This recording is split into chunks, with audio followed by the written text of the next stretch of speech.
Look at you standing up. Someone took your spot, huh? New queen of the castle over here, huh, kitten? Very cute little floof. He's your puppy, such a cute little kitten floof. You too, pumpkin. Such a nice pumpkin. Hey, what's up, garden friends? Jeff here. How's everybody doing? Well, I'm great. Quick intro. That was it. That was the intro. Not that quick, because I spent the time showing you all the fur babies here. Oh my gosh, my lips are dry. Today's not the day for a front-facing camera, I don't think. Sorry. Anyway, somebody asked me if I would do a video on plants. No, not plants. Gifts for plant lovers. There we go. And I was like, well, that's a good idea. I can do that. I have things, plant things, people might enjoy. I have put absolutely no thought into this. Great selling point. No, I mean, I've been thinking about it for a while, but I didn't make a hard list. I was just like, well, these are things that I would give to somebody if I had friends who I was giving gifts to who really like plants. The last one's going to really surprise you. Not really. I have no plan. There's no order for how these things will go. That's just the thing people say. Watch till the end because the last one's going to shock you. Not really. I don't think you'll be shocked by any of it. It's plant stuff. And I'm going to start with something that's more on the expensive side. We'll just get that out of the way. Plant, garden, potato, these things, I don't know if you're talking houseplants, garden, you get it. How about a lovely bird bath? Not necessarily this one. This one, the price I've seen bounce from $135 to $215. So, you could, maybe not one that expensive, whatever you want to do. You can find some really nice inexpensive ones. The birds love them. They're fun to have out in the garden, create some sound. It's just lovely. You can't see it, but one of my favorite things I have, oh, you can't see it. Look at that, but it's blurry. Well, that is a bird feeder that hangs on the window. If you have birds that are prone to wanting to fly into your windows, maybe not the best idea. Never had a problem with that before though. So, that might depend on where you live and what kind of birds you're dealing with, but usually they see the thing and they know to stop and not try and fly through it. And it's fun. You get to sit there. The birds eventually get used to you being in there and they just sit there and eat their food and you get to enjoy seeing them out there. And about every 2 months, a squirrel discovers it and you have to take the thing down for a few weeks and you get to put it back up. Solar powered lights. These are little lanterns. They're cute. Got them from Amazon. Another one over here, but I think I twisted the spot so it's not getting much light. But it's a mushroom. Yeah, it's not getting enough light. And it's also too bright over here. But it looks cool. Changes colors. It's fun. Fountains, bird feeders, solar lights.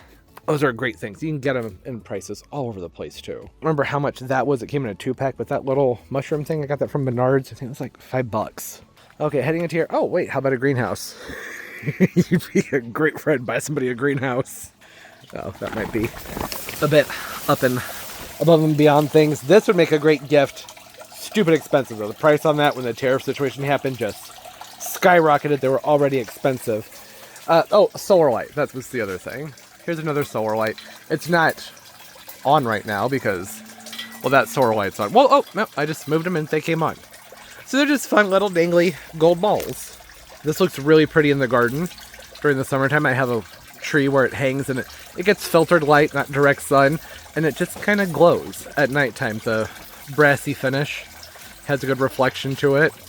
Stands out, and it's just a nice warm glow. Who doesn't love some nice warm lighting? Greenstock vertical garden. That's an excellent gift. You can't see it, but just trust me, it's there. The only reason this video started was because I remembered I need to come out here and close the door on the greenhouse. And I was like, well, I guess I may as well work my way out there with the camera. Trying to not go too fast here, but I can't really help it. There's so much to do around here. Gift wrapping. There's a lot of gift wrapping to do. And I was thinking well, maybe I should set the camera up and talk to y'all and just right here while I'm wrapping gifts. I don't want to do that. I think too much about that. Make sure I don't have boogers or something. I don't just always have boogers hanging on my nose. You know what I mean? Okay. Plant and plant things. As far as actual plants are concerned, what would be a good gift are typically going to be things that are really low maintenance, right? I have really been liking these right here. These are the, I don't know if I'm saying it right, I don't know if it's Barina or Barina.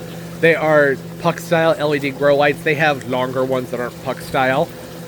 And my plants have been doing really, really good underneath these. Usually they come in a 2-pack, at least the 2 times I've ordered them, they came in a 2-pack and you choose your color spectrum and whether or not you want them on timers or things like that.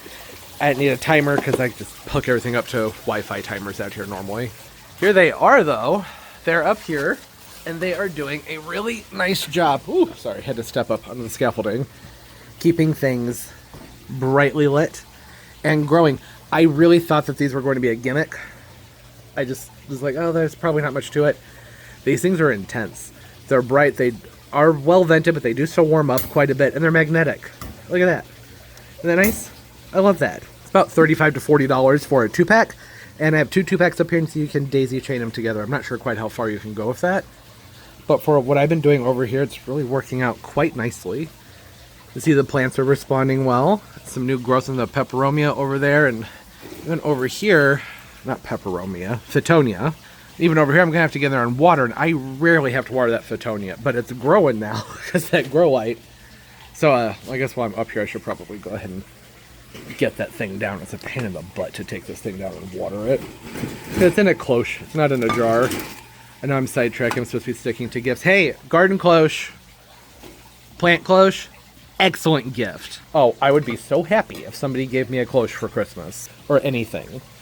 You can find them at all different sizes and prices. I think this one was from Creative Co-op, and I don't believe that's for sale anymore, so that doesn't really matter. It was a great price back in the day. It was like 38 bucks. Are you actually dry? Yeah, they're fairly dry. Pretty good price on that guy. Generally an 8-inch cloche is a good size. You can put a lot of plants underneath them, and they just look nice. I think they're nifty for if you're bringing home a new plant, and it might be something that's a little bit more temperamental, or it's just not necessarily the right season to be bringing home new plants. And putting them under a cloche can help adjust them to, everything they've been through. Everything they've been through with, travel or whatnot. So you buy things in the winter, at least around here, things are pretty chilly. The plants don't always appreciate that. I'm going to let that just do its thing, and they can sit there like that for a while. Plants also make good gifts, but I'm going to talk about those, and I started to mention that, and then I got sidetracked. This is a pre-made terrarium made by Proven Winners. It was on sale for 28 bucks. Got it from Lowe's. And I believe its normal price is $34.99. Awesome gift. I took the tag off of it, and it did have a cork cap that went on it, but I took that off and just rubber banded a piece of plastic onto it so that the light could do its thing since I don't have it near a window. You can make a terrarium. That's always fun to do. You can go get a floral bowl from the craft store and just throw a plant in the center of it. Boom. Terrarium gift. I have had to do that many times. When I needed a last minute gift, I would grab a floral bowl or even a vase sometimes and just put small layer of sand and then whatever type of potting mix you need. If I'm doing something like this, it's going to be cactus or succulents typically. And a few little cactus and succulents and some cute gravel and a rock, and boom. They look beautiful. Also, these Teva planters, these are pretty cool. That's not what this is. This is actually a self-watering container. That's the container right there. Teva planters. I don't have anything on mine right now, but it's a terracotta clay honeycomb design. You lift this piece off that's on top, you pour water into it, and you can, it's kind of like a big chia pet. You can grow all kinds of things on them. Those are fun. Florable. Again, you can do fun things with those. Self-watering planters. Gotta love those. Okay, now I'm going to talk about plants that I think make really good gifts, and then I'll move on to the last item, which is inside. Actually, there's going to be a few more products after I do these plants. It's not just one product. As far as gift plants go, there's generally only about 4, maybe 5 that I give as gifts.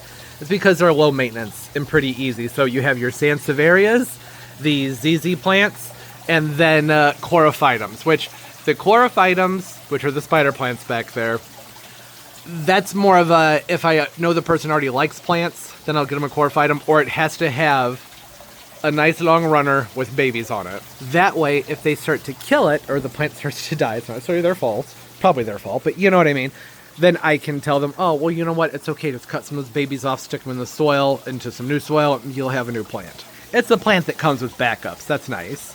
You don't have to worry as much about the pets with the chlorophytums either, whereas these guys right here, you really need to be concerned about your animals. Animals typically stay away from these plants, but you just never know. I would feel pretty awful if I gave somebody a plant as a gift and then, their cat or dog, somebody got really, really sick and had that high vet bill, or died. Don't want that to happen. Don't want anything to die, so, But these are nice plants that you can put up on a shelf. Get a small variety, you can put them up someplace where mouths can't get to them, right? This is a ZZ that you guys told me what it's called, and I forgot. I just know it's a ZZ plant, but apparently it's a special dwarf one, and it's really cute, and that's why I bought it, because I liked its compact size. But you can also just buy a small ZZ plant. It doesn't have to be one of these little dwarf plants. And as much as it annoys me that all the houseplants come with these pots nowadays, because it raises the price on them, they mark them up way higher than they should, just because they put it in a pot that usually, in my opinion, isn't that attractive. That's because, you know, you buy a plant and you pick out a pot. Those things usually go hand in hand. But for gift giving, or if you just don't feel like doing all that, it can be nifty. You could buy someone at, you know, a plant that's got, for some reason, random beads hanging on the side. They might enjoy that. I don't know. To each their own. Cactus and succulents, always good too. You just gotta tell people not to water them very often. Don't let them sit in water, and the plant will probably be fine as long as it's not in a dark room. On Aspidistra too. Cast iron plant right here. You can find some that look a lot better than this. I got this one that only had a couple of leaves on it, and it's grown an awful lot since then. But you can find just your regular green Aspidistra eladiors. They make really great houseplants. Sometimes they get a lot of spider mites, but otherwise, pretty dang good. If you can get your hands on a Freckles Croton, go for it. Crotons can be buttheads as houseplants, but this one is just always a delight. Never throws a fit or anything. It just grows, and it's just happy. It doesn't drop leaves. It's just a good, happy plant. Sun sensors. This is a sun calculator. You stick it out in the garden, and it'll tell you the next day what kind of sun that spot's getting. Nifty. Soil thermometers. Really, compost thermometers, what you would probably need to find. I like to make sure that they're generally at least a foot long. You can get a reading of what's going on down inside your dirt. It can help you gauge when it's time to plant or when it's time to pull things out of the ground too. So with me, I usually use these for when it's time to pull up my caladiums, those sorts of things in the fall. When I start to see the ground temperature drop below 60, that's generally when I start to pull things up. Oh, well, it's when I should start to pull things up. But usually it's not until it actually hits like 50 and I go, oh, I better do this now, and then I pull them up. Legos, plant Legos. It's gotta be the right person, but they're freaking awesome. I love plant Legos. Interesting pottery. These are from Amazon. They were different colors. I painted them. It was like a pale pink and a pale yellow. I think I have a gray one somewhere too. I didn't care for the colors. They have new colors. I've got like a warp pipe pot back here that may also be from Amazon. Has a 3D printed one in the back there. All kinds of things. Just looking for fun, unique planters. Okay, I'm gonna put this stuff away. Go in the house and look at a few more things. Okay, wait, one more thing. Mine's really dirty, so don't judge me. I dropped it in the snow when I was bringing it inside last week, and then it had to dry out, and then it got crusty. But just pretend it looks new and beautiful. Electric sprayers. These are nifty. I always thought these things were so stupid. I was like, why do you need an electric sprayer? Just pump it yourself. It is really nice. This one is USB-C rechargeable. It just speeds things up, not having to pump them. And the pumps on these things tend to just not last. I'm going to set this right here so I can remember to go ahead and clean that off the rest of the way. But every pump sprayer I had, even the Mesto, I've tried the Mesto, after a year or two, the little poop poop poop thing, it just dies down on them. You got to get a new one. I've had this one for 3 years. I'll put this guy back where he was, over here in gingerbread land. Those wax amaryllis bulbs, those can be fun. People like those. Good to tell them that you don't have to get rid of it after the plant dies. I've got some stuff sitting here because I was messing with the fish tank, but you can see what's behind it, right? It's just a little IKEA tabletop greenhouse. I believe this was $35. It's a decent size. I fit a whole bunch of plants in there. I have a Muhlenbeckia in there that's not thrilled with me right now, but I have African violets in it, and they're loving life. I need to put a light on top of them. I might get some more of those Barina lights to put up here. Something like that. It's nifty. You know, they lift right from the front. They have a nice tray in the bottom. I think that that's an excellent gift. Sorry the lighting's not better. I can't show you a better look of the greenhouse, but I have a video about it, so you can check that out if you want to see all the things about these IKEA greenhouses. Fish. Usually plant people love their fish. Okay, y'all got me running all over the damn place. Just one more. Oh, look, here's another greenhouse that the lights went out on. You get all kinds of little greenhouses. I just threw a little Haworthias in mine. Haworthias. There's lots of Haworthias in there. This is the last one. Hello. I don't typically keep this plant up here, so it's not looking all that hot. I can straighten it out. It actually worked out. I need to give this plant water. I don't know what they're called. Houseplant treehouse, maybe? It's just a little treehouse that you stick in your houseplants. And it's just cute and kitschy. There's nothing else to it. It's just cute. Things that I avoid for gifts are things like, well, tillandsias. I thought I had a plant thing over here, but I don't. Never mind. Yeah, tillandsias, mostly because they tend to be harvested from nature. It's not great, the amount of tillandsias that have been pulled, but they tend to be something people give as gifts. I usually avoid that just because, well, you know, I was just ripping them out of nature. We need to propagate them more. Not that I don't get suckered into buying them every now and then. I go, oh my gosh, it's so cute. But I do try and check and see where things are coming from when I get those. Something to look out for if you are trying to find a greenhouse to give somebody as a gift is some places they won't tell you, and it's hard to tell in a picture on the computer. There's not always glass on top. This is one I got from Michael's, and I was very disappointed when it showed up. I'm only $11.99. That's a pretty good deal. But also, there should be glass up here. But nifty with this situation, threw some ornaments in there. An amaryllis, actually 2 amaryllis. That'll be nice. Okay, I wanted to get that pulled off in 15 minutes, and I'd say about did that video is longer than 15 minutes, but there were other things going on, right?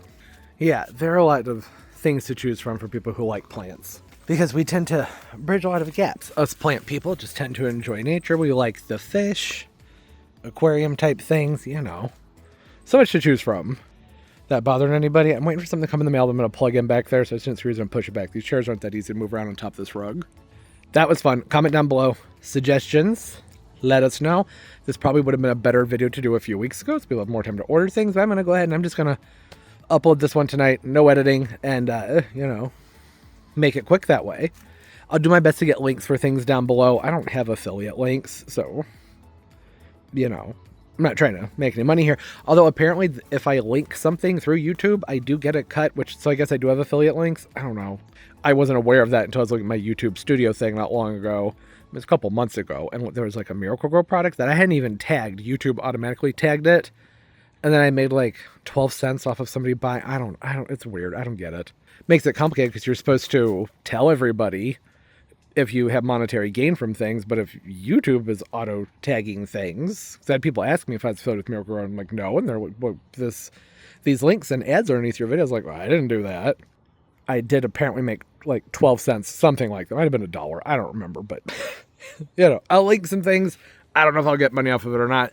That wasn't the point of the video.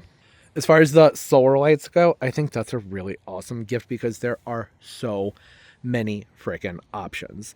There's a solar light for just about every weird interest that we have out there, but you could find Lilo and Stitch ones. You can probably find them for like Harry Potter, tons of winter themed ones. There's a mushroom over there. I know they have flamingos. There are just so many things to choose from. And as far as like best bang for your buck, I think that IKEA greenhouse, which is on the side of that window, that's why I was pointing over there. That's probably like the way to go. It was $35, maybe $40. There's 2 different ones. There might be more than that, but I have 2 different ones. That one, and then I have a large one that's not set up right now, and one was between 35 and 40, and the other was between 40 and 50. So not horribly expensive, and there's just so much you can do with it. And IKEA is pretty easy to return stuff to, isn't it? I think. I'm pretty sure. I don't know. I was just going to say, like, if they don't like it, they can take it back, but I guess you'd have to have an IKEA in your area. Anyways, yeah, that's all. Hope everybody's doing well. I'm having a great day, great life, and everything's going absolutely beautifully for you. And of course, as always, and most importantly, everybody, keep on growing. Bye bye.